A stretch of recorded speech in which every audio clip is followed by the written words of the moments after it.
notre association du personnel est très heureuse d'accueillir à nouveau Monsieur Henri Guillemin. Il y a 3 ans, il nous avait passionnés de l'affaire Dreyfus, une affaire qui a ébranlé la France au siècle dernier, et c'est aussi un des sujets qui a aussi ébranlé la France, je dirais même l'Europe.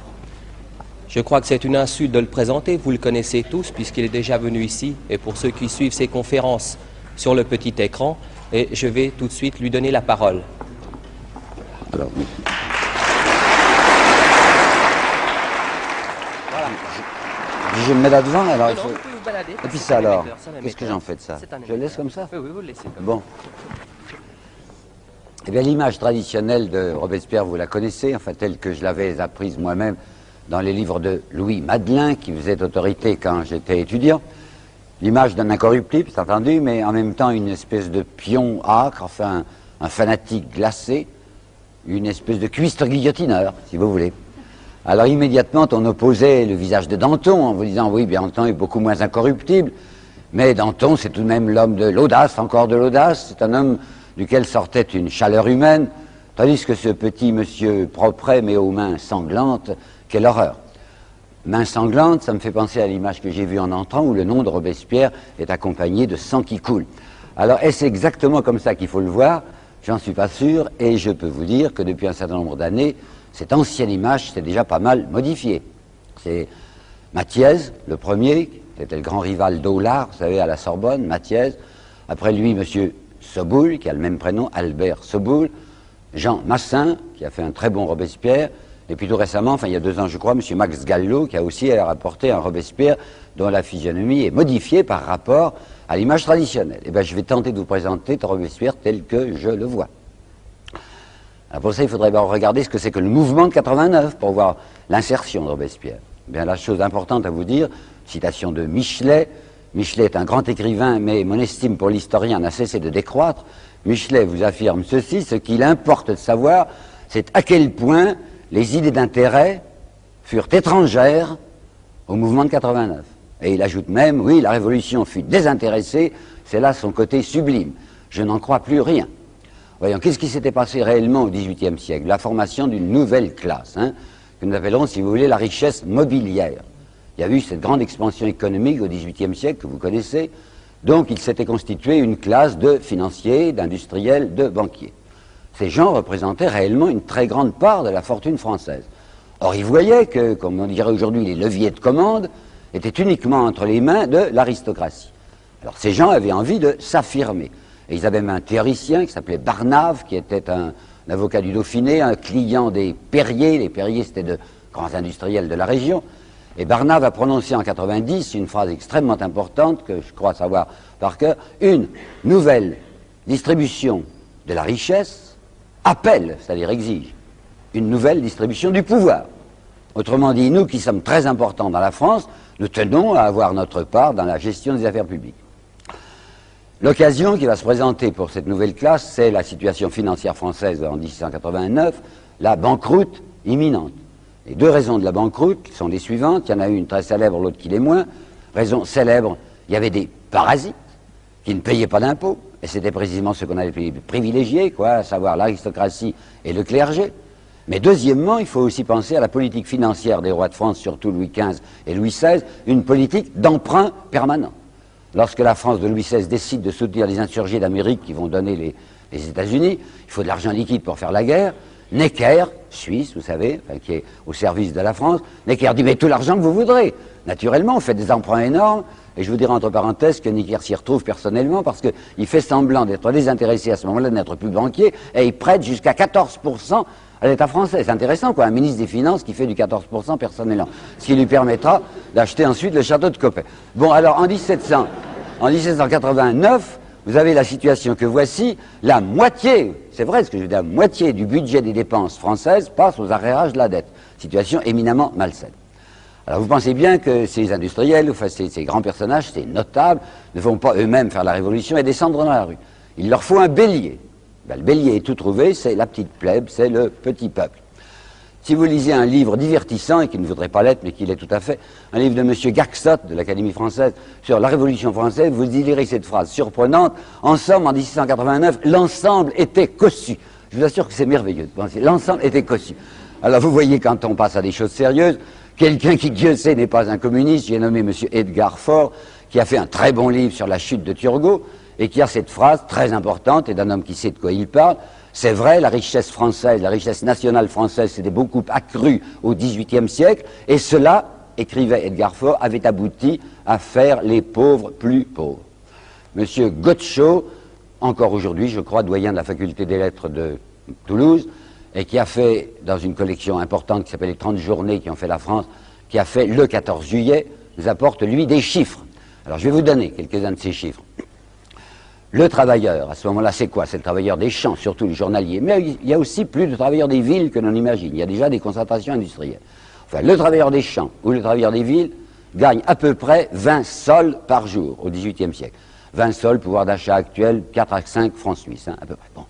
Ces gens ne gagnent leurs 20 sols que quand ils travaillent, bien entendu. Ben, il y a le dimanche et il y a énormément de fêtes chômées. Alors ces gens gagnent leurs 20 sols quand ils travaillent environ 320 ou 330 jours par an. De quoi se nourrissent-ils? Ben, ils se nourrissent avant tout de ce qu'on appelait la miche de pain. On ne parlait pas de kilos à ce moment-là, ça ferait une miche d'1 kilo. Cette miche de pain coûtait 40 centimes, 40 sols, mais en fait disons 40 centimes, en 1750. Elle ne cessera pas, le prix ne cessera pas de monter. Elle va passer de 10 sous à 12 sous à 13 sous, et ce n'est pas par hasard que le 14 juillet, c'est-à-dire le jour où il y a la prise de la Bastille dont je vais vous parler, est aussi le jour où la miche de pain est le plus élevée, elle coûte 14 sous. Alors comme il faut manger tous les jours, même si on ne travaille pas tous les jours, regardez la situation de gens qui dépensent déjà 14 sous pour manger, qui gagnent 20 sous quand ils travaillent, alors qu'est-ce qu'il leur reste pour leur habitation, ou pour leur logement, quoi, ou pour leurs vêtements?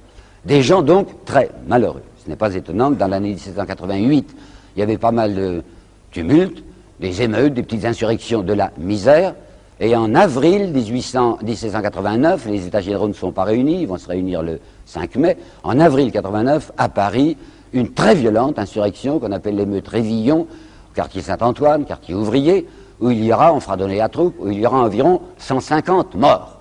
C'est vous dire qu'il y avait là un bélier tout à fait disponible, c'est-à-dire de pauvres gens qui crevaient. Là, les notables qui sont réunis à Versailles d'abord, puis à Paris après, vous savez, c'est l'Assemblée dite constituante maintenant, les États généraux qui se sont transformés en Assemblée constituante, estiment que tout va bien. Le roi a en effet reculé, on va arriver à faire une constitution, et par conséquent, ces notables, c'est-à-dire la richesse mobilière, a l'impression qu'ils ont gagné. Quand brusquement, le 12 juillet 1789, le roi fait marche arrière, renvoie Necker, qui était au pouvoir et étant financier lui-même favorisait les financiers, le roi renvoie Necker et met à la place un gouvernement que nous appellerons d'extrême droite, avec Breteuil. Situation dramatique, cette fois la bourgeoisie parisienne, la grosse bourgeoisie, la bourgeoisie d'affaires parisienne, décide de se lancer, pas elle-même bien entendu, mais de lancer le peuple contre la Bastille, qui était le symbole même de l'autocratie. On va armer le peuple, c'est très redoutable, hein, et c'est dans la journée du 13 juillet 1789 qu'on va ouvrir les Invalides, où il y avait 30 000 fusils, des canons, de la poudre, et on va distribuer des armes aux pauvres gens. On notera par exemple que 2 Suisses, très importants, le banquier Pergaud et un autre banquier genevois qui s'appelle Delessert, Pergaud c'est un Neuchâtelois, sont là parmi les gens les plus incandescents, qui ont ramassé des fusils et qui les distribuent aux gens qui passent devant chez eux. Vous avez Boscari, qui est un agent de change et un futur membre de l'Assemblée législative, agent de change, qui lui aussi ne va pas se battre, c'est pas convenable, mais distribue des fusils. Alors ça y est, le 14 juillet, le roi a reculé, on a rappelé Necker, on a gagné. Attention, on a gagné avec un grand risque, on a armé la plèbe. Qu'est-ce qu'elle va faire de ces fusils? Alors il faut lui reprendre ces fusils. Et on a trouvé un truc admirable, en effet qui va réussir tout de suite, on avait distribué gratuitement ces fusils à la petite plèbe. On va les lui racheter pour 40 sous. Alors la plupart des fusils reviennent, vous comprenez, les gens qui avaient touché un fusil pour rien, et on leur dit si vous rendez le fusil, vous avez 40 sous, ils rendent leur fusil aux 3 quarts. Mais comme on a peur que ça leur ait donné de mauvaises idées, on va constituer tout de suite, dès le 15 juillet, ce que l'on appelle d'abord une milice bourgeoise, puis le mot paraît tout de même trop nu, on appellera ça une garde nationale, et la garde nationale sera une armée supplétive pour faire tenir tranquille les pauvres.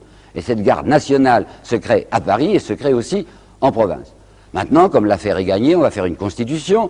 On a annoncé que tous les Français devenaient des citoyens, mais l'abbé Sieyès fait admettre une constitution qui divise les Français en 2 classes.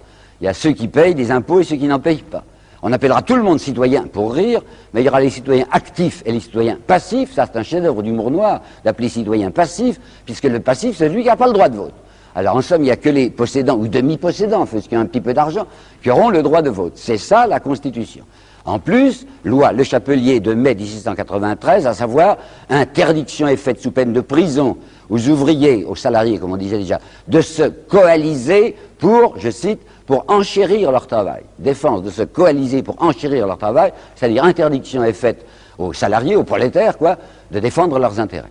Et comme le 17 juillet 1791, les citoyens passifs se sont mêlés de ce qui ne les regardait pas, lorsque ce jour-là, après la fuite du roi à Varennes, ils ont demandé la déchéance du roi, il y avait 100 000 personnes à peu près qui étaient réunies au Champ de Mars pour signer sur un registre où les cordeliers, qui étaient des gens d'extrême gauche, avaient déposé une pétition pour que le roi soit déchu. Lafayette, chef de la garde nationale, de la garde bourgeoise, et Bailly, maire de Paris, feront tirer, et sans sommation, sur ce peuple qui est là. Vous savez, c'est une date, ce 17 juillet 91, qu'il faudrait inscrire en rouge dans les livres, au moins aussi gros que le 14 juillet. Le 17 juillet 91, sans sommation, on fera tirer sur le peuple parce qu'il se mêle de ce qui ne le regarde pas en demandant la déchéance du roi. On ne saura jamais exactement le chiffre des tués, vraisemblablement près d'1 millier. Ça, c'est une leçon donnée aux petites gens qui veulent s'occuper de la gestion des affaires nationales qui n'appartient qu'aux possédants. En somme, les constituants sont des voltairiens. Comprenez-moi bien, je ne parle pas du tout de Voltaire au sens religieux. On en parle tout le temps, mais on oublie que Voltaire avait une certaine doctrine politique. Et Voltaire avait affirmé la doctrine que voici un pays bien organisé est celui où le petit nombre fait travailler le grand nombre, est nourri par lui et le gouverne.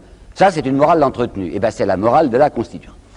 Il y avait un monsieur qui n'était pas d'accord, un seul, un petit avocaillon d'Arras qui s'appelait Maximilien de Robespierre. Il était tout seul à la Constituante à faire des protestations.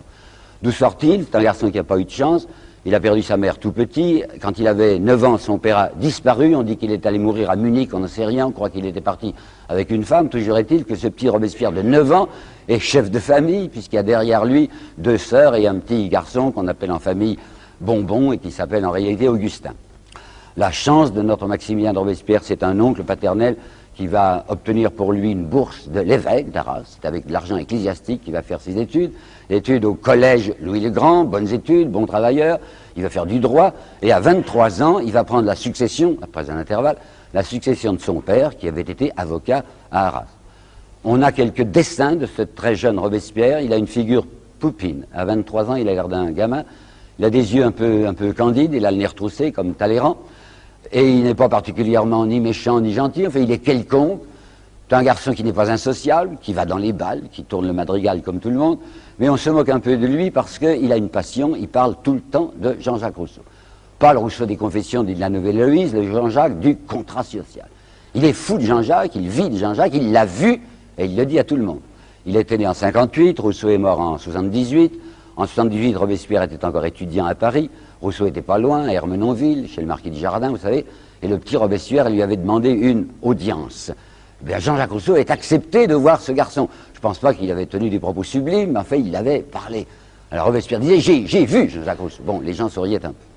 Mais les gens souriront moins lorsqu'ils verront un certain tract, comme nous disons aujourd'hui, que Robespierre avait répandu à la fin de l'année 88, lorsqu'il était candidat aux États généraux, candidat du tiers-État.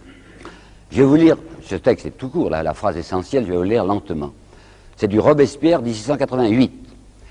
La plus grande partie de nos concitoyens, la plus grande partie, est réduite par l'indigence à ce suprême degré d'abaissement où l'homme, uniquement occupé de survivre, est incapable de réfléchir aux causes de sa misère et aux droits que la nature lui a donnés. C'était terrible de demander ça, pas de dire aux gens, vous allez réfléchir aux causes de votre misère. Vous êtes des exploités, vous êtes des malheureux, prenez-en conscience. Vous comprenez que c'était terrifiant. Alors un homme qui dit des choses comme ça se fait repérer tout de suite. Et même il va encore plus loin, il va prononcer un mot terrible à la tribune, il va parler d'hypocrisie, vous entendez, hypocrisie à propos de la Déclaration des droits de l'homme. Pourquoi donc? La Déclaration des droits de l'homme votée à l'unanimité avait pour article principal, vous le savez, c'est assez souvent cité, tous les hommes naissent et demeurent libres et égaux en droit. Hein, c'est la grande phrase de la Déclaration des droits de l'homme. Tous les hommes naissent et demeurent libres et égaux en droit. Alors Robespierre dit, ben, nous avons tous voté ça. Mais quelle application en faites-vous? L'égalité? Ah ben je ne la vois pas, l'égalité. Ces hommes qui sont tous égaux. Alors pourquoi avez-vous distingué les Français en deux groupes, les citoyens actifs et les citoyens passifs d'après leur argent? Ils sont tous libres. Eh ben, il y a aussi des citoyens noirs, puisque la France avait à ce moment-là encore quelques colonies, surtout dans les Antilles. Il avait demandé l'abolition de l'esclavage. Le lobby colonial était extrêmement puissant à la Constituante, avec Lafayette, entre autres, s'y était absolument opposé. La Constituante a maintenu l'esclavage. Et Robespierre disait, hypocrisie de dire que tous les hommes, puisque les hommes noirs, vous voulez laisser en esclavage. Et puis il y a d'autres esclaves qui ne sont pas noirs, qui sont blancs. Ce sont ces ouvriers auxquels vous interdisez de se coaliser pour défendre leur salaire. Je dis donc le mot hypocrisie parce que ni l'égalité ni la liberté ne sont respectés par vous. Il avait compris aussi ce que c'était que la fédération. Si vous lisez notre ami Michelet, vous voyez, et qui a été beaucoup répété depuis, la fédération, c'est la grande fête nationale française. Ça se passe le 14 juillet 90. Les gardes nationales sont venus se rassembler à Paris. La France prend conscience de son unité. Il semble, paraît-il, que le patriotisme est né ce jour-là. Il ne s'agit pas de patriotisme. Il s'agit de quoi? Du premier congrès armé de la bourgeoisie. Ce sont les gardes nationales qui font tenir tranquilles les paysans ou font tenir tranquilles les ouvriers qui se sont rassemblés à Paris pour dire nous sommes les maîtres parce que nous avons les armes. Et Robespierre va dire ceci, vous voulez diviser la nation en deux classes dont l'une ne sera armée que pour contenir l'autre. C'est aux classes fortunées que vous voulez transférer la puissance. Voici des mots de Robespierre. Alors vous pensez qu'il était détesté. Un type comme Mirabeau par exemple qui passait pour un ami du peuple et qui était vendu. Le mot que j'emploie n'est pas un mot de polémique. Il était vendu, Mirabeau, puisque nous connaissons sa vente, son achat. Ça s'est passé en octobre 1789. Il avait toutes sortes de dettes, comme vous savez, et le roi lui avait remis ce jour-là, en octobre 89, 200 000 francs cash, ce qui ferait 1 million de francs suisses aujourd'hui, cash, hein, et 6 000 francs par mois, c'est-à-dire 24 000 francs à peu près, c'est pas mal, enfin 24 000 francs par mois, pour continuer à pousser ses coups de gueule et faire croire qu'il était à gauche, mais toujours voter pour la conservation des intérêts. Bon, alors Mirabeau détestait Robespierre, l'avait repéré comme extrêmement dangereux, et comme Mirabeau était très intelligent et qu'il avait le sens du pittoresque, il avait trouvé une phrase comique, mais pas mauvaise, sur Robespierre, qui répétait beaucoup. Quand M. de Robespierre monte à la tribune, il me fait penser à un chat qui a bu du vinaigre, disait-il. Quelqu'un qui n'était pas bête non plus, Dieu sait, la fille Necker, vous savez, la banquière, enfin, Madame de Staël. Madame de Staël, en 1816, dira, je n'ai vu qu'une fois dans ma vie Robespierre, ses traits étaient ignobles. Oh non, pas du tout. Ses veines étaient d'une couleur verdâtre, dit-elle. Et alors, la suite, il professait sur l'inégalité des rangs et des fortunes les idées les plus absurdes. Ah ben, j'ai compris, fortune, verdâtre, etc. Bon. Alors, je vais vous citer maintenant un texte du Journal de Paris. Il y avait 4 grands journaux à Paris à ce moment-là. Le Journal de Paris du 28 octobre 1889. C'est tout petit. C'est un compte-rendu de la séance de la veille. La séance, donc, du 27 octobre à l'Assemblée nationale. Cette phrase est inouïe. Elle est donc du Journal de Paris. Hier, monsieur de Robespierre est encore monté à la tribune, point. On s'est rapidement aperçu qu'il voulait encore parler en faveur des pauvres, point, et on lui a coupé la parole. Voilà comment ça s'est passé. Alors, le malheureux Robespierre, quand il voit que cette révolution a pratiquement avorté, il s'aperçoit que ce que l'on a appelé la Révolution française, c'est une rixe de possédants, c'est une bagarre de nantis entre richesse mobilière et richesse immobilière, mais sur le dos de ce que Victor Hugo appellera la cariatide, c'est-à-dire les pauvres, les prolétaires, les travailleurs. Lui, dit Robespierre, cette révolution est ratée, espérons qu'elle va reprendre sous une autre forme, et il propose une mesure suicidaire à ses collègues les députés. Il leur dit, nous devrions décider qu'on ne va pas se présenter à la législative. Vous savez, la Constitution prévoyait qu'il y avait une chambre, qui s'appelait l'Assemblée législative, on allait les lire à la fin de l'année 91, Robespierre, espérant que le changement d'un personnel politique amènerait peut-être au pouvoir des gens plus soucieux d'équité, dit, ben, nous tous qui sommes là, hein, on ne se représentera pas aux élections, on laissera des jeunes gens venir. Comme il fait cette proposition et qui dit, moi je ne me présenterai pas, les autres n'osent pas dire non, alors il est entendu qu'aucun membre de l'Assemblée constituante ne pourra faire partie de la législative. Oui, mais enfin, avec ces élections qui sont censitaires, puisque seuls les possédants votent, qu'est-ce que ça va donner? Eh bien, ça va donner une chambre de notables, une chambre de grands possédants. La législative est immédiatement dirigée par un groupe de têtes, on s'aperçoit que ce sont les meneurs, enfin les types particulièrement remarquables, qu'on va appeler les Girondins. Pourquoi Girondins? Parce qu'au départ, c'était un noyau de députés de la Gironde. Vous savez, il y avait Vergniaud, qui était une espèce de playboy gascon, qui avait beaucoup de succès féminin à Paris, très beau du reste, un admirable garçon. Il y avait un autre bordelais qui s'appelait Gadet, qui était pas mal, lui, seulement il parlait du nez, alors on l'appelait le canard. Alors il y a Gadet, et puis il y avait Jean Sonnet. Alors il y avait donc 3 Bordelais d'abord, et puis à côté, il y avait des gens qu'on va appeler Girondiens, bien qu'ils ne fussent pas de la Gironde, parce qu'ils pensaient comme eux. Il y avait le parfumeur Isnard, qui était du Var, il y avait Barbarou, qui n'avait pas de barbe, qui était marseillais, il y avait celui qu'on appelait, je sais pourquoi, le vieux Roland, il avait 57 ans, moi je le trouve tout jeune, et puis il y avait le marquis de Condorcet, il tenait beaucoup à se faire appeler marquis, il disait toujours qu'il était un ami personnel, c'était vrai, de d'Alembert, disons si vous voulez que c'était l'encyclopédiste de service à la législative. Alors ça, c'est les Girondins. Qu'est-ce qu'ils vont faire, les Girondins, qui conduisent la politique française, c'est vrai. Et la législative est élue pour 2 ans. Ben, elle ne fera pas ces 2 ans. Elle est élue à l'automne 91 et elle va tomber le 10 août 92 dans les circonstances que vous savez mais que je vais vous rappeler. Alors qu'est-ce qu'ils vont faire, ces Girondins qui conduisent tout? Ils vont faire une seule chose. Ils vont déclarer la guerre à l'Autriche et à la Prusse. Voyons, là-dessus encore on nous dit, c'est Michelet par exemple, Michelet nous dit pourquoi la guerre? Ah ben voilà, c'est parce que les Girondins étaient des hommes qui adoraient la liberté. Le volcan révolutionnaire jetait ses étincelles sur le monde entier, ou encore, changeant d'image, c'est l'océan révolutionnaire qui déborde. Enfin, soyons sérieux. Bon, alors on nous dit d'autre part, guerre préventive. Ça se fait, des guerres préventives. On savait absolument que les autres allaient attaquer, que les Autrichiens et les Prussiens ne pouvaient pas tolérer cette France en désordre, que la reine était autrichienne et que par conséquent son frère, l'empereur d'Autriche, n'avait qu'une idée, c'était d'écraser les Français. Ce n'est pas vrai.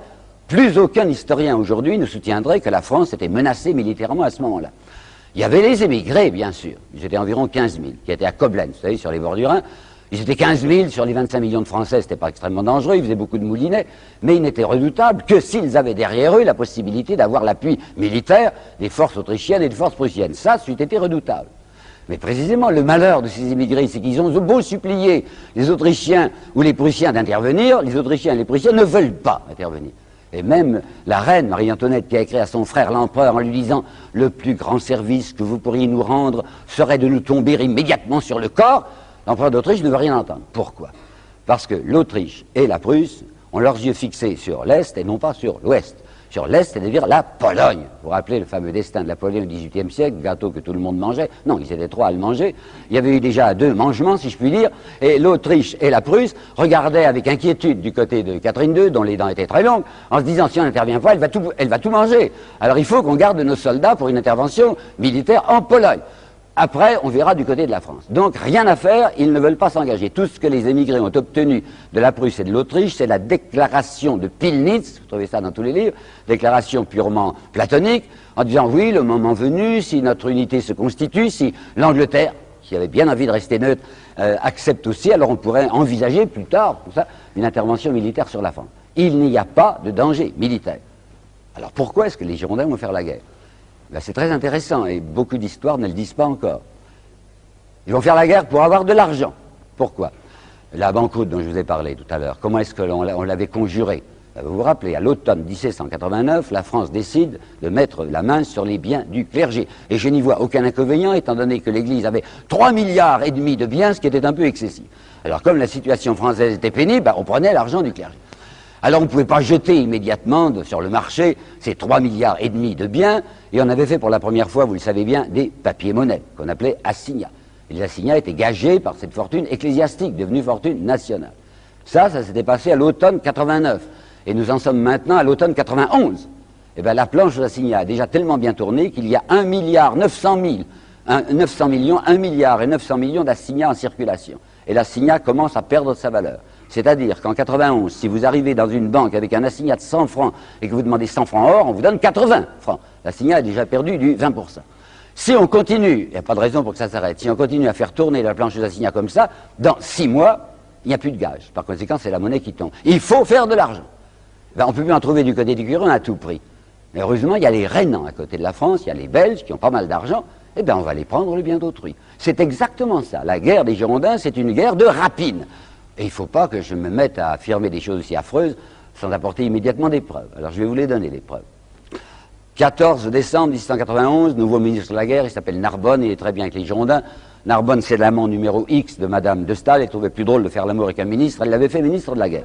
Alors, le 14 décembre 91, il est à la tribune, ce Narbonne, et il dit la phrase suivante, qui est à l'officiel, hein, que vous pouvez vérifier. Il faut faire la guerre, point. Le sort des créanciers de l'État en dépend. Ben, on ne peut pas être plus net, n'est-ce pas? Si on ne fait pas la guerre, le sort des créanciers de l'État, il est fichu. Le 29 décembre 91, Brissot, qui est apparenté, comme nous devrions apparenté aux Girondins, lui aussi fait cette déclaration.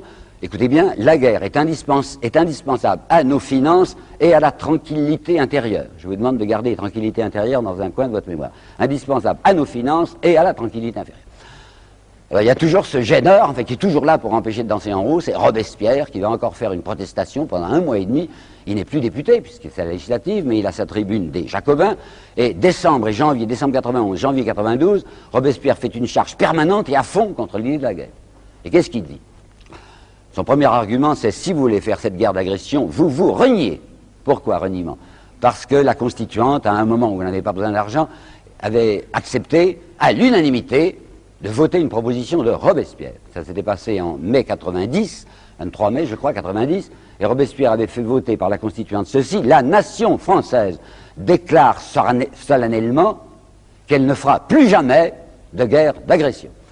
Ce monsieur Gaxot, dont je vous ai parlé tout à l'heure, dans ce gentil livre sur la Révolution française, dit que c'était une sottise humanitaire que proposait Robespierre. Alors je vous demande de réfléchir un instant à ce qui ça serait passé si la France avait réellement fait ce que Robespierre lui demandait. Qu'est-ce que c'était que la politique internationale à ce moment-là? Comme aujourd'hui, c'était la jungle, les gros mangeant les petits. La France, je ne suis pas particulièrement chauvin, mais enfin la France, à ce moment-là, représentait la première nation d'Europe, la plus peuplée, 26 millions d'habitants, celle qui était soi-disant la plus lettrée. Eh bien, si la France avait réellement, à partir de 1790, décidé que plus jamais elle ne ferait de guerre de conquête et de guerre d'agression, il me semble qu'un pas eût été accompli dans le sens de la civilisation. Bon, alors on avait voté parce qu'à ce moment-là, il n'y avait pas de problème de guerre. Mais maintenant que la guerre s'imposait pour des raisons financières que vous avez vues, reniement, disait Robespierre, vous avez promis que la France n'attaquerait pas et elle va attaquer. Les Girondins disent, ce que répétera M. Michelet, c'est une guerre de générosité que nous faisons, c'est pour répandre nos idées. Et Robespierre disait, mais parfait, mais envoyez donc des émissaires partout, mais n'envoyez pas des soldats, parce que personne n'aime les missionnaires armés, dit-il. Et les soldats qui vont arriver avec l'idée de la liberté, soi-disant au bout de leur baïonnette, on sait très bien ce qu'ils font, les soldats. Ils vont tuer d'abord, c'est leur métier, ils vont piller, ils vont violer. C'est la meilleure façon de faire détester nos idées. Troisièmement, disait Robespierre, voyons, avec quoi voulez-vous faire la guerre? On ne fait pas la guerre avec une armée sans cadre. Il n'y a plus de cadre. Quand tout à l'heure je vous parlais des immigrés, qui étaient 15 000, c'était quoi les immigrés? C'était presque tous des officiers. Alors je vais vous donner un chiffre encore. C'était sur Bonaparte que j'ai découvert ça. Bonaparte était à ce moment-là lieutenant au 4e régiment d'artillerie, et j'ai vu dans la correspondance de Bonaparte, je vais lentement, hein, j'ai vu dans la correspondance de Bonaparte qu'en janvier 91, il y avait au 4e régiment d'artillerie 80 officiers. Janvier, 80 officiers. En novembre 91, il y a 14 officiers. Il en reste 14 sur les 80. Ben, ce qui se passait au 4e régiment d'artillerie devait se passer dans les tas de régiments. La plupart des émigrés avaient émigré, des officiers avaient émigré, donc pas de cadre. Alors Robespierre dit, vous faites la guerre dans des conditions telles que le désastre est infaillible.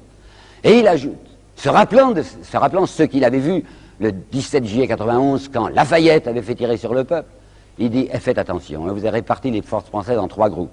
Il y a l'armée Rochambeau, il y a l'armée Lafayette, l'armée Luckner. Si jamais l'armée Lafayette remporte un succès, craignez que Lafayette ne transforme ses soldats en des prétoriens et ne revienne sur Paris à la tête de ses troupes pour nous imposer le gouvernement de son choix, qui serait la dictature militaire.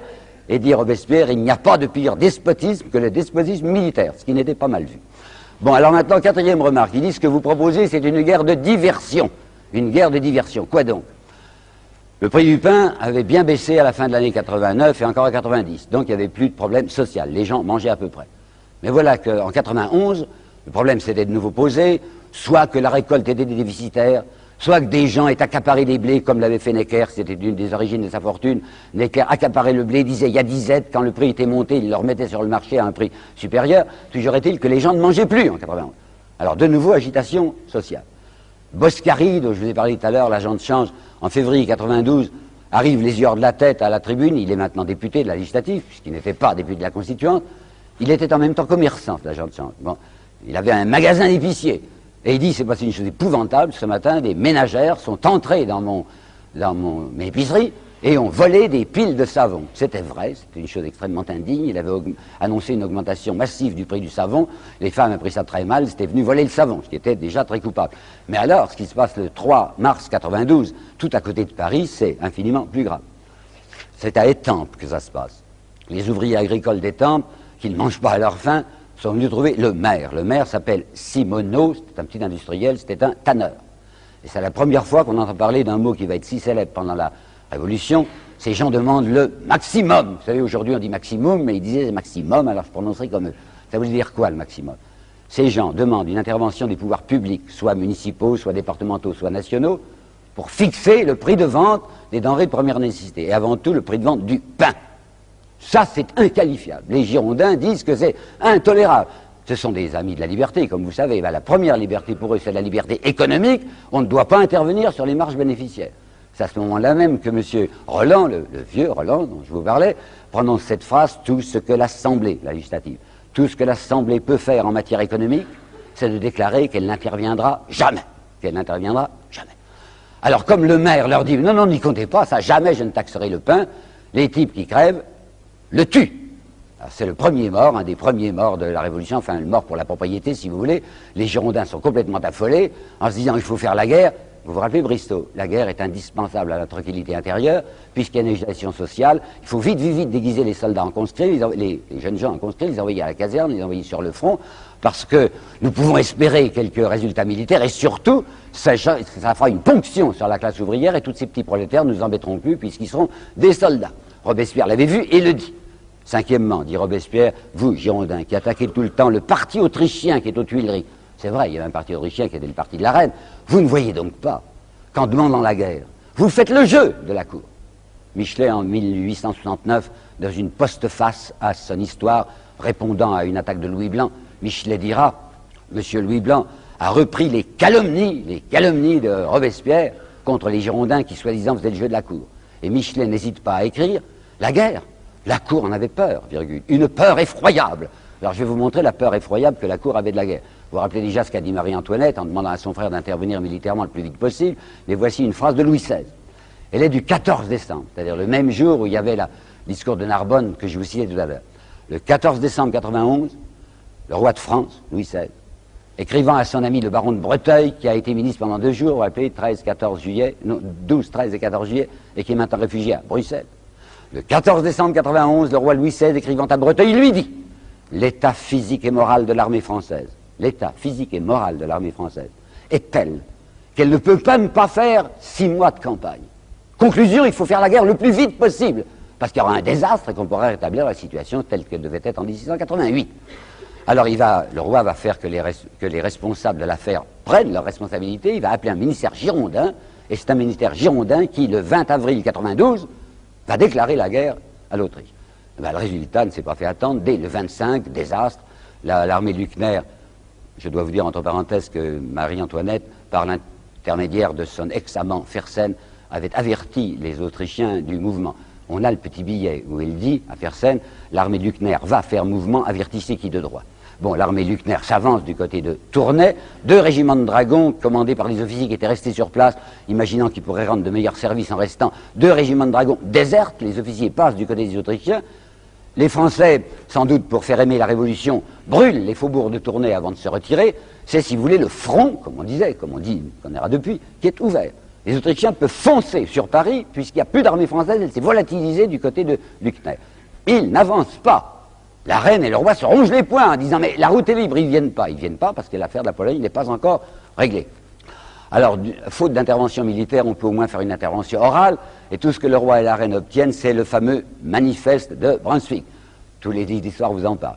Manifeste de Brunswick, déclaration signée, rédigée, mais surtout signée, par le chef du corps expéditionnaire prussien, qui s'appelait le duc de Brunswick, avait collaboré à la rédaction de ce document un Genevois, qui s'appelait Mallet-Dupan, je me demande ce qu'il faisait là-dedans, enfin il avait du style, alors il écrivait. Et qu'est-ce que c'était cette déclaration? C'était une mise en garde adressée aux Parisiens. Si jamais, avant notre arrivée, disaient les Austro-Prussiens, vous faites le moindre outrage au roi et à sa famille, Paris sera livré à une totale subversion. C'est extrêmement dangereux d'écrire ça, puisque les envahisseurs annonçaient qu'ils avaient partie liée avec la cour. Ils comptaient sur des Français terrorisés, se mettant à plat ventre devant eux. Le résultat a été une indignation furieuse des Parisiens en disant, enfin, ça ne passera pas comme ça. Et le 10 août 92, la plaide se jette sur les Tuileries, le roi est déchu, Robespierre, qui est membre de la commune insurrectionnelle, fait voter immédiatement le suffrage universel. Alors oui, ça c'est la Révolution. Vous savez, quand on dit la Révolution française, il ne faut pas confondre. Hein. De 89 à 92, c'est une fausse révolution, c'est la réformette dont je vous ai parlé, la bagarre des nantis. Mais à partir de 1792, c'est la Révolution. Et Madame de Staël s'y trompera si peu que dans ses considérations sur la Révolution française de 1816, elle écrira « Dès lors, la Révolution changea d'objet. Les gens de la classe ouvrière s'imaginèrent que le joug de la disparité des fortunes allait cesser de peser sur eux. » Et en d'autres termes, plus imagés, Chateaubriand dira dans une phrase trop peu citée que je trouve admirable des Mémoires d'Outre-Tombe, à partir du 10 août 92, les sabots frappaient à la porte des gens à souliers. Bon, suffrage universel. Qu'est-ce que peut bien être le suffrage universel dans cette France qui est presque totalement analphabète? Il y a 85% des Français qui ne savent ni lire ni écrire. Parce que quand on annonce suffrage universel et tout le monde peut voter, très très peu de gens votent. Il y avait environ 5 millions ou 5 à 6 millions d'électeurs qui pouvaient être inscrits, enfin qui étaient des Français qui avaient âge de voter. Il y aura 1 300 000, pas plus, qui voteront. La plupart ne votent pas, ils ne comprennent pas de quoi il s'agit, ces pauvres paysans. Et ceux qui vont voter, ce sont ceux qui sont encore dociles à leurs notables, les nouveaux notables. Les aristocrates sont partis, c'est les bourgeois qui ont acheté les châteaux. Alors les bourgeois disent, voilà comment il faut voter. Résultat, sur les 750 membres de la nouvelle Assemblée, cette nouvelle Assemblée qu'on aurait dû appeler la Constituante numéro 2, puisqu'une constituante c'est fait pour faire une constitution et qu'il y a une constitution républicaine à faire maintenant. Mais on n'avait pas encore l'idée de répéter constituante, ça c'est réservé pour des conciles, de mettre un numéro 1, Vatican I, Vatican II. Alors on avait trouvé, à cause de l'américanisme en vogue, on avait trouvé un mot anglais, convention, mais les Français ne savaient pas, alors ils disaient tous convention, hein, alors c'est entendu, on va faire une convention. Alors pour les élections à la convention, pour les 750 membres, alors que toute la France rurale et artisanale vote, sur 750 membres, il y a 2 représentants de la classe ouvrière. Il y a un quart d'heure de laine de Reims qui s'appelle Armonville et un ouvrier armurier de Saint-Étienne qui s'appelle Noël Pointe. C'est tout. Tout le reste, c'est des bourgeois, c'est des notables. Avec les Girondins qui sont là plus virulents que jamais et avec les anciens de la Constituante qui cette fois ont le droit de se présenter. Alors on voit reparaître le Boissy d'Anglas, le Sieyès, en fait tout le vieux personnel est là. Robespierre, qui se rend compte que c'est extrêmement dangereux, qu'il n'obtiendra pas grand-chose, annonce que, puisqu'on fait une constitution républicaine, il faut mettre un certain article dans cette constitution républicaine sur la propriété. Robespierre et la propriété. J'ai lu dans un certain nombre de livres que Robespierre était un pré-communiste. Moi, je croyais que le communisme était un collectivisme, c'est-à-dire que c'est la nation qui s'empare des éléments de production. Jamais Robespierre n'a songé à ça. Robespierre est rousseauiste, si vous avez eu le contrat social, qui de ce côté-là est assez enfantin. L'idée sociale de Rousseau, c'est que répartition assez équitable de propriété, chacun et son petit lopin de terre. Ben, c'est ça la pensée de Robespierre. Seulement, si Robespierre n'est en rien collectiviste, il dit que la propriété doit connaître des limites. Alors, dans un certain discours, il déclare ceci. Il y a dans votre déclaration des droits de l'homme un adjectif inédit, et il a raison. La déclaration des droits de l'homme à propos de la propriété avait dit la propriété est inviolable, soit, et sacrée. Ah, c'était la première fois qu'on employait un mot religieux pour la propriété. Mais je vous l'ai dit déjà, les constituants étaient des gens positifs, des voltairiens, savaient distinguer ce qui est réel et ce qui est irréel. Alors les choses sacrées et les choses religieuses, ça n'a pas de consistance. La propriété, ça, c'est une chose respectable, donc on va mettre sacré. Alors Robespierre dit, vous avez déclaré que la propriété était sacrée. Demandez donc à un négrier, puisque vous n'avez pas voulu abolir l'esclavage, demandez à un négrier sa propriété. Il va vous montrer, dit Robespierre, vous désignez du doigt un bateau. Non, je me trompe, dit Robespierre, un vaisseau flottant, un cercueil flottant. Un cercueil flottant plein de femmes et d'enfants, d'hommes et d'enfants à la peau noire. Et il vous dira en toute conscience et appuyé par vous-même, ceci est ma propriété. Ma propriété est sacrée. Robespierre dit, vous savez bien que ce n'est pas possible. On ne peut pas être propriétaire d'êtres humains. Donc vous voyez qu'il y a une limite à la propriété. Et de même que la limite de la liberté, c'est la liberté d'autrui, de même la limite de la propriété, c'est la vie ou la dignité d'autrui. Je demande donc que la Constitution républicaine marque telle limite au droit de propriété. Hurlement, vocifération. Immédiatement, Barrère propose peine de mort pour, les Girondins aimaient beaucoup jongler avec ce mot, peine de mort pour quiconque proposera une loi attentatrice à la propriété individuelle ou commerciale. Ça, il ne vivait pas, ou commerciale. Et puis, comme on arrive à l'anniversaire de la mort de Simoneau, vous savez, le pauvre tanneur qui s'était fait liquider l'année précédente, les Girondins organisent une grande fête qu'on va appeler la fête des lois. Fête des lois ou fête des morts, enfin en l'honneur du martyr de la propriété. Et pour ce jour-là, les Girondins ont fait modifier les custons républicains, qui, depuis septembre 92, étaient liberté, égalité, fraternité. Fraternité, c'est un mot de trop, et les Girondins mettront sur les écusons, ce jour-là, liberté, égalité, propriété. Et à partir du mois de mai 1793, c'est une offensive, suivez-moi bien, c'est une offensive des Girondins pour appeler la province à se lever contre Paris. Pourquoi? Parce que Robespierre est député de Paris. Parce que dans les élections pour la Convention, si les élections ont été parfaites, de notables très assoupis à travers toute la France, la députation parisienne est entièrement, comme nous dirions aujourd'hui, d'extrême gauche. Il y a là Robespierre, il y a là Marat, il y a Danton dont je parlais tout à l'heure, enfin des gens redoutables.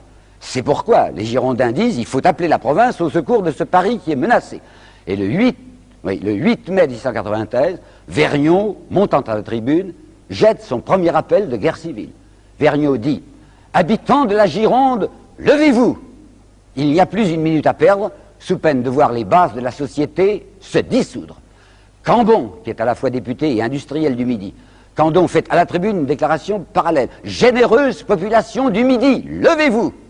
Et ça va aboutir à la déclaration d'Isnard, le parfumeur girondin, du 23 mai, 23 ou 25, je crois que c'est plutôt 25 mai 93, où Isnard, à la tribune, va faire son petit Brunswick. Vous vous rappelez, Brunswick, le Prussien, avait dit, si les Parisiens sont passage, Paris sera livré à une totale subversion.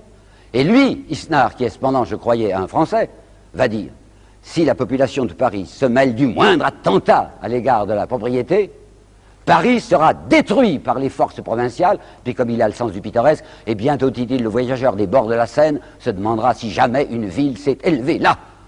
Alors Robespierre, qui a compris, le soir même aux Jacobins, dit « C'est clair, la situation est maintenant entre les sans-culottes et les culottes dorées. J'appelle le peuple à l'insurrection. » Et le 31 mai, la foule entoure la Convention, exigeant la disparition de 32 députés girondins.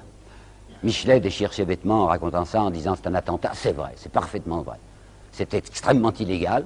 Ce sont les représentants de la nation n'a pas voté, ben elle aurait dû voter. Et c'est une toute petite partie de la plaide parisienne qui se mêle de dire nous portons atteinte au suffrage universel et nous voulons l'exclusion de 32 députés. Lamartine, qui ne passe pas pour un esprit violent, Lamartine, dans son histoire des Girondins, dira oui, c'est vrai, c'était parfaitement illégal, mais il y a des mois, il y a des cas, il y a des heures où il n'est plus question de légalité ou d'illégalité, il y a des heures de vie ou de mort, a dit Lamartine. Or, le 31 mai 1893, la situation de la France était telle que si on n'avait pas agi contre les fauteurs de guerre civile, puisque les Girondins appelaient à la guerre civile, c'était non seulement la fin de la République, mais aussi la fin de la France, signé Lamartine. D'ailleurs, il y a des excités comme Hébert, vous savez, Hébert qui dirigeait le Père Duchesne, qui est un journal assez déshonorant, dont Jaurès, dans son histoire socialiste de la Révolution française, dira si la Révolution avait pu être déshonorée et l'eût été par Hébert, Hébert demandait du sang, il demandait qu'on tuât ces députés. Et c'est Robespierre, écoutons du reste, qui s'y sont absolument opposés en disant « Ah non, surtout pas, pas une goutte de sang, je ne demande même pas qu'on les mette en prison. » Robespierre disait « Nous les excluons », qui est déjà très raide, 32 députés qui sont exclus, et on leur demandera simplement de donner leur parole d'honneur qu'ils ne quitteront pas leur maison, pour les aider à tenir leur parole d'honneur, mettre un gendarme dans la maison, mais enfin, ils seront là, quoi, chez eux, tranquillement chez eux. C'est vrai que Lamartine a raison. Il faut que je vous rappelle, la situation de la France à ce moment-là, c'était une des pires que mon pays ait jamais connue. Robespierre s'était méfié des généraux, et il avait quelques raisons, parce que Lafayette, qui commandait un des 3 corps d'armée, quand il avait vu arriver le 12 août, c'est-à-dire la République, avait trouvé cette République inacceptable, et le 19 août 92, donc 9 jours après l'insurrection parisienne, ce chef de corps d'armée française avait déserté. Robespierre était passé de l'autre côté. Il n'avait pas offert ses services à l'ennemi, mais il dit « Je ne me bats plus, je ne veux plus défendre un pays qui ne m'intéresse pas. » Mais Dumouriez, l'année suivante, avait fait bien pire. Le 4 avril 93, Dumouriez, qui lui n'était pas simplement responsable comme Robespierre d'une partie du front, comme Lafayette d'une partie du front, mais de tout le front français, après l'échec qu'il avait subi le 18 mars à Neerwinden, était passé du côté des Autrichiens, entraînant avec lui tout son état-major, dans lequel il y avait un certain petit duc de Chartres qui deviendra Louis-Philippe. L'entrée du roi Louis-Philippe dans la politique française, c'est sa trahison avec Dumouriez. Eh bien, toujours est-il que Dumouriez est passé de l'autre côté, a offert ses services à l'envahisseur, qui du reste ne l'utilisera pas, on le verra reparaître que beaucoup plus tard. Le front était crevé, et à ce moment-là, l'affaire de Pologne était réglée. Et cette fois, les Austro-Prussiens vont avancer. Bon, alors, péril terrible sur Paris. Deuxièmement, le 10 mars 93, et je vous explique la situation fin mai, début juin, le 10 mars 93, tous les départements de l'Ouest avaient pris feu. C'est ce qu'on appelle, d'un mot simplifiant, la Vendée, l'insurrection de Vendée, Or, vous savez où ça se trouve, la Vendée, à un certain point français, mais en réalité, c'est la Bretagne aussi, il faudrait dire Bretagne et Vendée, qui avait pris feu. Là, je tiens à vous dire très rapidement une rectification. J'ai longtemps vécu sur l'idée que c'était une insurrection religieuse, que ces Vendéens et ces Bretons étaient des gens extrêmement catholiques, qu'ils ne pouvaient pas tolérer la politique anti-religieuse de la Convention, et qu'ils avaient pris feu. Et effectivement, ils vont constituer une armée qu'on appellera la Grande Armée catholique et royale. Ce n'est pas vrai, ça ne s'est pas passé comme ça. Il n'y avait plus de persécution religieuse en 93, à cause de Robespierre. Robespierre était franc-maçon, il était donc non catholique, mais il ne voulait absolument pas qu'on persécute à quiconque pour ses opinions religieuses. En revanche, en 90, 91, 92, il y avait eu de la persécution religieuse. Quand on avait décidé la constitution civile du clergé, et autant je vous ai dit tout à l'heure que je trouvais normal que la nation prenne les 3,5 milliards de biens du clergé, autant je trouve parfaitement anormal que des laïcs sans mandat décident une réforme de l'Église, ça ne les regarde pas. Il fallait au moins consulter le pape, au moins les fidèles, pas du tout, les constituants avaient dit ça se passera comme ça et comme ça. Alors il y avait la moitié du clergé français qui n'avait pas marché, on appelait ça les prêtres réfractaires, et je vous assure que les Girondins, qui étaient furieusement anti-religieux, avaient poussé avec violence à la persécution anti-religieuse. Est-ce que les Vendéens avaient bougé? Absolument pas. Et c'est maintenant qu'on ne persécute plus les prêtres que les Vendéens bougent. Pourquoi? Parce que je vous l'ai dit, c'est le 1er mars 93 que les Autrichiens ont enfoncé le front français. Parce que le territoire français est menacé, parce que la Convention vient de demander une levée générale, on n'ose pas encore parler de conscription, mais on dit qu'il faut que tout le monde défende le sol national, et quand on demande aux paysans de Bretagne ou de Vendée de prendre les armes pour aller défendre cette frontière de l'Est, ils ne savent même pas où c'est, pas question. La Vendée et la Bretagne se peuplent d'objecteurs de conscience, des gens qui ne veulent pas marcher, qui ne veulent pas aller se battre. Toujours est-il, ces départements sont à feu et à sang. Et les Girondins, il y a Vergniaud et quelques-uns qui étaient d'honnêtes gens, qui, ayant donné leur parole d'honneur, ont maintenu leur parole d'honneur, n'ont pas bougé, d'ailleurs ça leur coûtera la tête. Mais la plupart des autres, malgré leur parole d'honneur, sont partis. Et qu'est-ce qu'ils ont fait? Les Girondins ont eu à ce moment-là parti lié avec les royalistes et ont mis en insurrection tous les départements où ils étaient importants. Si bien qu'au 1er juin 1693, 60 départements sur les 90 départements français sont en état d'insurrection. Vous voyez la gravité de la situation. Il y a quelqu'un à ce moment-là qui est très important, dont je ne vous ai pas encore parlé, c'est Danton. Je n'en ai pas parlé parce que je réservais pour maintenant, et c'est en effet à partir de 93 qu'il va avoir un grand rôle. Autant Robespierre est un fanatique, qui a une certaine idée, enfin il a une doctrine, il a une doctrine sociale, autant il est impossible de savoir quelles sont les idées politiques de Danton. Danton n'en a pas. Danton, c'est un opportuniste. Danton, c'est quelqu'un qui a fait un riche mariage, il épouse une cabaretière de Paris qui avait une propriété à Sèvres, enfin un monsieur déjà opulent, il ne sort pas de rien, lui, Pierre Robespierre n'avait pas le sou, tandis que Danton, son père qui était procureur à Arcis-sur-Aube, avait déjà une certaine fortune, et on voit Danton considérer surtout la Révolution comme une occasion d'avancement personnel, je dirais, si vous voulez, au trouble bonne pêche. Et effectivement, Danton, qui est un disciple de Mirabeau, va être lui aussi acheté. Ne croyez pas que je fais de la polémique. Preuve, le 10 mars 91, Mirabeau est encore vivant, il n'en a plus pour longtemps. Ça, il va mourir le 2 avril, il va mourir entre deux putains, enfin on meurt comme on peut, mais il était encore vivant le 10 avril. Et bien le 10 avril 91, Mirabeau écrivait à Lamarque. Lamarque, c'était un monsieur, un Belge du reste, qui était chargé par le roi de gérer sa liste civile. Le roi avait une belle liste civile, 25 millions de l'époque, ça fait plus de 100 millions d'aujourd'hui, c'était pas mal. Alors avec cette liste civile, il pouvait se payer des collaborateurs. Mais évidemment, plus les consciences étaient élevées, plus le prix était cher. Vous avez vu ce qu'avait coûté la conscience de Mirabeau, à peu près 1 million. Alors le 10 mars 91, Mirabeau écrit à Lamarque, selon vos instructions, hier 9 mars 91, j'ai remis 30 000 livres à M. Danton. Donc Danton est acheté par la cour en secret. Et c'est là où, vous savez, souvent on me dit, vous êtes l'homme des petits papiers, il ne faut pas regarder ça. Les petits papiers, ça apprend des tas de choses. Et M. Mathiez avait été voir les petits papiers d'Arcis-sur-Aube, là où Danton avait sa origine familiale. Et il a trouvé qu'à la fin de l'année 91 et début de l'année 92, Danton s'était très joliment arrondi. Il avait acheté l'ancien prieuré ecclésiastique de Nuisements, il avait acheté Saint-Jean-du-Désert, il avait acheté une magnifique gentilhommière au centre d'Arcis-sur-Aube avec de vastes communs et de grandes dépendances et un beau parc, juste à côté du pont d'Arcis-sur-Aube. Enfin, la Révolution rapportait. On sait par Alexandre Lameth, dont les mémoires parurent sur la Restauration, que Danton politiquement disait comme ceci: je déteste leur sale démocratie, à propos de Robespierre, sale démocratie, je ne veux pas de leur république de Visigoth. Voilà la politique de Danton. Danton était très intéressé par les affaires de fournitures militaires. Aujourd'hui, c'est fini, on ne s'enrichit plus dans les fournitures militaires, mais à ce moment-là, vous n'imaginez pas ce qu'on faisait. Il y avait un certain abbé, l'abbé d'Espagnac, dont monsieur dont M. Mathiez a suivi les comportements. L'abbé d'Espagnac, qui était un fournisseur militaire, se faisait, suivez-moi, je vous dis les chiffres fournis par M. Mathiez, se faisait de 5 à 6 millions de l'époque, et pas, il ne se faisait jamais payer un assignat, hein, toujours numéraire, 5 à 6 millions par mois de bénéfices dans les fournitures militaires. C'était le meilleur ami de Danton. Danton ne le quittait pas. Et dès que Dumouriez était entré en Belgique, Danton et Dumouriez étaient en cheville. Danton faisait des voyages permanents entre la Belgique et la France. Il avait eu un incident à Béthune un jour où il rentrait dans sa petite calèche personnelle, suivi de 2 fourgons. Des douaniers inconvenants lui avaient demandé d'ouvrir les fourgons. On avait trouvé un fourgon plein de dentelles, un autre fourgon qui était plein d'argenterie. Qu'est-ce que c'est? Danton avait dit ça, c'est des biens nationaux. Ah bon, biens nationaux. Alors il était rentré et cet homme, ce Danton dont je vous parle, avait décidé que la situation devenant très dramatique, et allant devenir très dramatique, il était important peut-être qu'il en profite. Alors il s'était fait nommer au comité de salut public, que l'on avait créé le 6 avril 1893, et il était devenu pratiquement le personnage le plus important. En avril 80. Mais cette situation dramatique qu'il avait espéré maîtriser devenait de plus en plus dramatique, si bien qu'au renouvellement, le renouvellement était mensuel, chose que j'ai longtemps ignorée. Le comité de salut public est renouvelé mois par mois. Quand on nous dit qu'il a une dictature, minute, et il a une dictature morale, mais il est perpétuellement contrôlé par la Convention, puisque tous les mois, il est ou reconduit ou changé. Le 10 juillet 93, il y a renouvellement du comité de salut public. La situation est devenue tellement tragique que Danton se dit, il faudrait peut-être mieux pour l'instant que je m'esquive, que je me place dans la coulisse.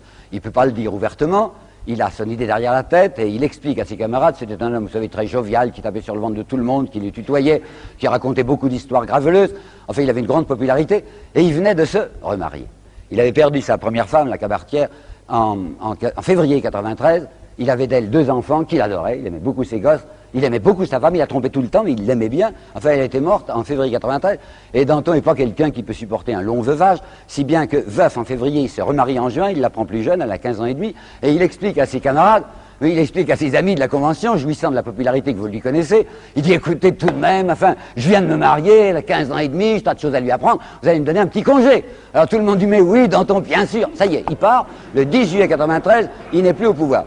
Et Danton a dit, le seul qui soit digne de me remplacer, c'est Robespierre. C'est un beau cadeau à faire à Robespierre que de lui confier le pouvoir dans une situation pareille. Robespierre se dérobe. Il refuse d'entrer au comité de salut public. Il y a peut-être une raison de peur, oui, parce que la situation était trop dramatique, mais il y a une autre raison que je n'ai appris que dans le livre de Massin, qui est extrêmement éclairant, c'est la santé de Robespierre. Je crois, il me semble bien que Robespierre devait être un tuberculeux. Le 12 juin, aux Jacobins, il avait dit « Je crois que je vais démissionner ». Il y a 5 ans que cet homme était sur la brèche, il est tout le temps fiévreux, « Je n'ai plus la force de continuer mon travail », avait-il dit.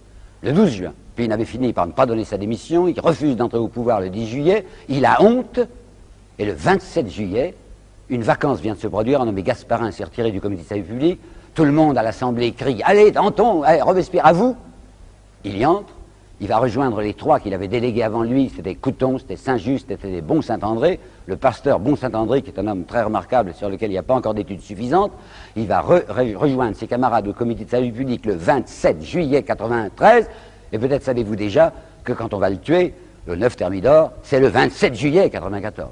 Donc quand Robespierre entre au pouvoir, il a très exactement 1 an à vivre, et pas un jour de plus. Alors c'est peut-être le moment de regarder d'un peu plus près ce gringalet aux yeux pâles. Eh bien, il habite chez un menuisier, Duplay, vous savez, c'est à partir d'octobre 91 qu'il est là. Les Duplay, papa Duplay, maman Duplay, 2 filles Duplay et un garçon qui s'était engagé, qui avait déjà une jambe de bois, disaient à Robespierre, pour lequel ils avaient une estime passionnée, monsieur Robespierre, venez chez nous. Robespierre a dit, oui, oui, si vous voulez, mais alors je paye. Oh, pas question, avait dit Duplay, quel honneur. Et en effet, les Duplay n'étaient pas pauvres. On dit menuisier, c'est vrai, mais ce n'était pas un artisan menuisier, c'était un patron menuisier qui avait 8 ouvriers. Alors Robespierre accepte d'aller vivre chez eux à condition de payer son entretien. Ils sont très embêtés, mais Robespierre payera, il y tient bien. Alors il s'est logé tout au sommet de la maison. Sa petite chambre, c'est une espèce de cellule, vous savez, c'est une chambre mansardée, donne sur la cour intérieure, ça sent le sapin, il y a tout le temps du bois qui sèche là-dedans. Et ameublement misérable, volontairement du reste, il y a 2 tréteaux sur lesquels il y a une planche de sapin où il travaille. Il a fait mettre des rayons pour ses bouquins, et il y a un lit de fer dans un coin. C'est ça la chambre de Robespierre. Il est vrai qu'il y a des tas de dessins de lui, ce qui permet à ses adversaires de dire qu'il était narcissiste, il se contemplait tout le temps. Mais non, c'est maman Duplay, en tout bien tout honneur, qui était passionnée de lui, et qui tapissait sa chambre d'images de lui qu'on vendait dans les rues. Peut-être qu'il y trouvait plaisir, peut-être, mais enfin c'est vrai, c'est maman Duplay, oui. C'est un garçon qui n'a pas de femme dans sa vie. Et ça amuse beaucoup Danton. Déjà, Danton savait que Robespierre tenait à payer sa pension, et Danton avait utilisé cette charmante formule. Il avait dû dire que l'argent lui fait peur. Oh, à Danton, ça ne lui faisait pas peur du tout. Mais enfin, Robespierre tenait. Alors, quand Danton avait su aussi qu'on avait beau surveiller Robespierre, il n'avait pas de maîtresse. Pourtant, il y avait les deux filles, là, les deux filles Duplay. Il y en a une qui va épouser un ami de Robespierre, député du Nord comme lui, qui s'appelait Lebas. Ça, c'est Élisabeth. Et puis il y avait Éléonore, qui je crois était assez amoureuse de Robespierre, et Maman Dupleur était des folles de joie d'avoir Robespierre pour gendre. Elle lui présentait sur son Éléonore. Et d'après les mémoires d'Élisabeth, il aurait dit à un moment que peut-être, il se marierait après. Et je suis convaincu que quand il disait après, il mentait. Qu'il sentait qu'il n'y aurait pas d'après. Ou bien qu'il allait y perdre la vie, ou bien qu'il allait mourir de sa tuberculose. Ah, au moment où j'en suis venu de la vie, vous savez, je crois comprendre maintenant ce que c'est que les obsédés sexuels. C'est les gens qui n'ont pas connu une tentation plus grande.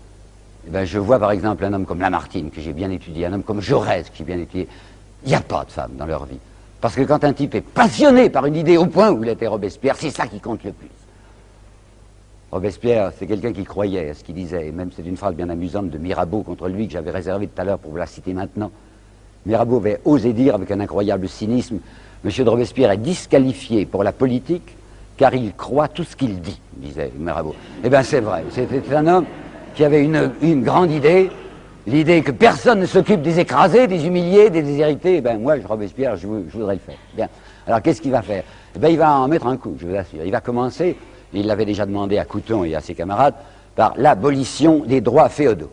Alors, vous devez dire que je déraille, étant donné que chacun sait que les droits féodaux, c'est la nuit du 4 août où ils ont été abolis. Il faut lire, je vous le recommande, la page de M. Michelet à ce propos. C'est magnifique. Jamais il n'a été plus beau. Il est saisi de transport lyrique.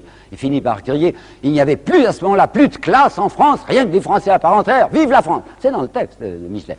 Vous savez ce qui s'était passé en vérité? Il y avait un certain nombre de châteaux qui s'étaient mis à brûler parce que les paysans avaient envoyé des délégués, états généraux, ils n'y comprenaient pas grand-chose. Mais il y avait deux choses qui les intéressaient, les paysans. C'était de plus payer les dîmes ecclésiastiques et de plus payer les droits féodaux. Les gens étaient réunis, les députés étaient réunis depuis le 5 mai. Après le 14 juillet, où ils ont su qu'il s'était passé de drôles de choses à Paris, les paysans dans cette région s'impatientent et disent et nos dîmes, et nos droits féodaux. Alors comme ils voient que rien ne se passe, ils mettent le feu à un certain nombre de châteaux et même de châtelains, épouvante à la Constituante. Alors dans la nuit du 4 août, comme on sait que ça flambe un peu partout et qu'il faut jeter sur ce feu, non certes de l'huile mais de l'eau, il y a le duc d'Aiguillon qui va monter à la tribune et qui va faire une grande déclaration en disant « L'aristocratie est prête à renoncer à ses droits féodaux ». Ce qui fait que les journaux le lendemain, avec des manchettes, il n'y en avait pas, mais enfin un gros caractère, vont dire l'aristocratie est prête à renoncer à ses droits féodaux. Et tout le monde croit que ce jour-là, l'aristocratie y avait renoncé. Mais il faut regarder le texte. Qu'est-ce qu'il avait dit, le duc d'Aiguillon et le duc de Noailles aussi, qui avait parlé ce jour-là? Il avait dit « Nous sommes prêts à envisager de renoncer à nos droits féodaux si on nous les rachète au denier 30. » Ce qui pour moi était du chinois. Le denier 30, ça voulait dire si un paysan vient demain chez nous avec 30 annuités de droits féodaux, eh bien c'est fini, il ne paiera plus jamais. Vous voyez un paysan en France qui s'amenait avec 30 annuités de droits féodaux? C'était une énorme plaisanterie, mais ça avait fait croire aux paysans que les droits féodaux étaient supprimés, si bien que les châteaux ne brûlaient plus, enfin qu'une certaine tranquillité était venue. Mais les aristocrates continuaient, ou les successeurs des aristocrates, continuaient à demander leurs droits féodaux. Alors Robespierre, maintenant au pouvoir, dit abolition des droits féodaux. Plus de rachat, abolition. 1. 2. Il voudrait bien faire établir le maximum. Mais comment voulez-vous qu'on fasse établir le maximum par une chambre qui est remplie de grands possédants et de grands notables? Les Girondins, ils sont les plus importants. Et même maintenant, c'est plus les Girondins, mais c'est des gens qui pensent comme eux. Robespierre va uniquement obtenir quelque chose qui est déjà un petit point, à savoir peine de mort, contre les accapareurs de denrées de première nécessité. Quiconque accaparera du blé risque sa tête. Troisièmement, Robespierre, qui est averti par la conduite de Dumouriez et par celle de Lafayette, va faire avec Saint-Just une certaine circulaire que je vais vous dire. L'insubordination des généraux est la pire dans un État libre, dans une république. L'insubordination des généraux est la pire dans une république. Dans un État libre, c'est le pouvoir militaire qui doit être le plus astreint. Alors, décision de mettre des commissaires civils à côté de tous les généraux en campagne, non pas pour surveiller leur comportement stratégique, ça ne les regarde pas, mais pour voir qu'ils ne fassent pas le même coup que Dumouriez ou que Lafayette.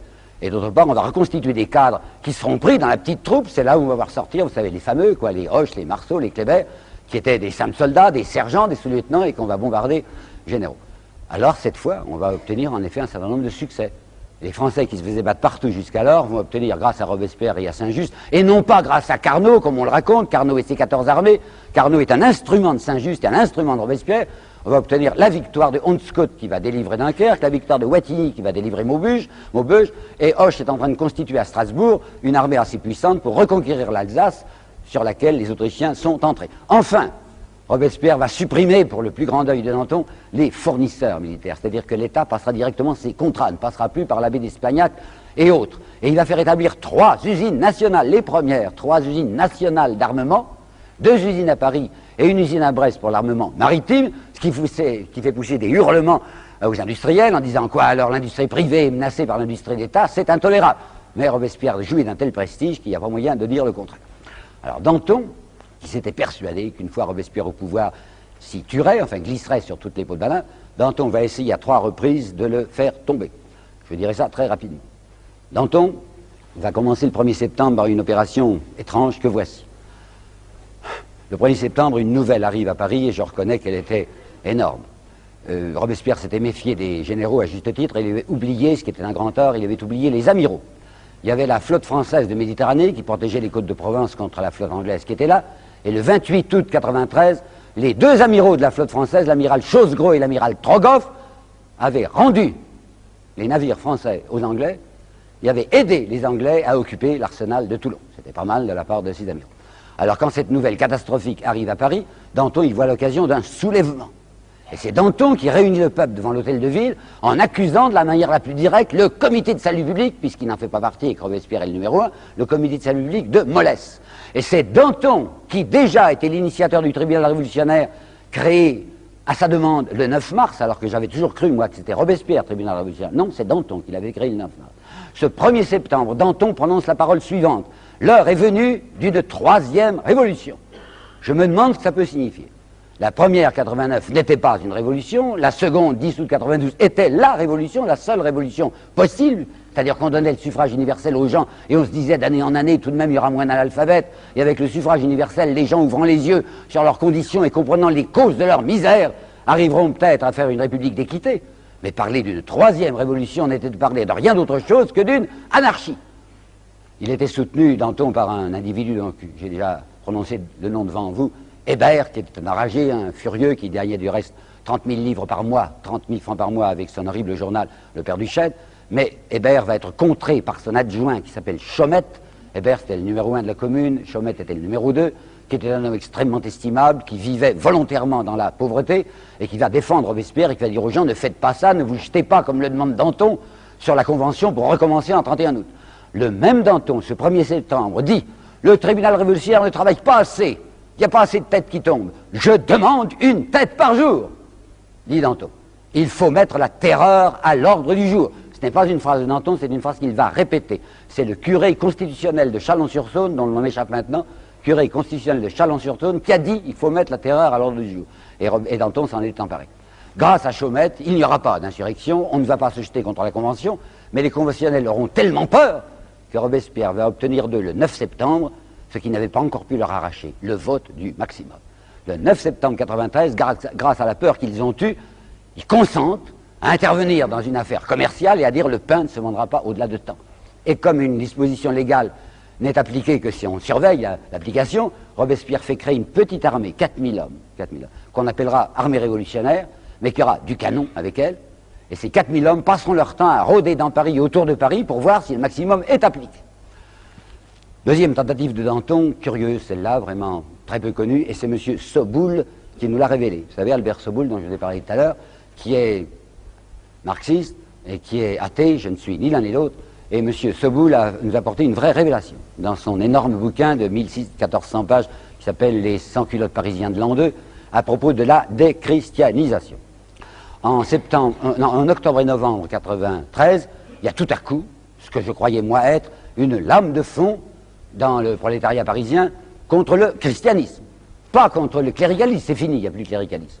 Mais maintenant, c'est vrai, on va voir des choses comme ceci, Notre-Dame de Paris fermée, transformée en temple de la raison, une persécution religieuse extrêmement violente. J'avais donc cru que ça sortait des profondeurs du peuple, une espèce de haine viscérale contre un christianisme menteur.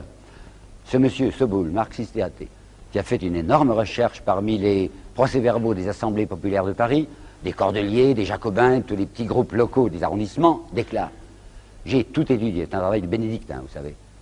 Dans aucun procès-verbal de réunion populaire, jamais, je n'ai vu qu'il fût question de déchristianisation. La déchristianisation est venue d'en haut, est venue d'un groupe de bourgeois, d'antonistes. Le premier qui a lancé l'idée, c'est Fabre d'Églantine. Fabre d'Églantine, qui est un escroc qu'on va bientôt arrêter, c'est lui qui a inventé, vous le savez, le calendrier révolutionnaire. C'est très beau.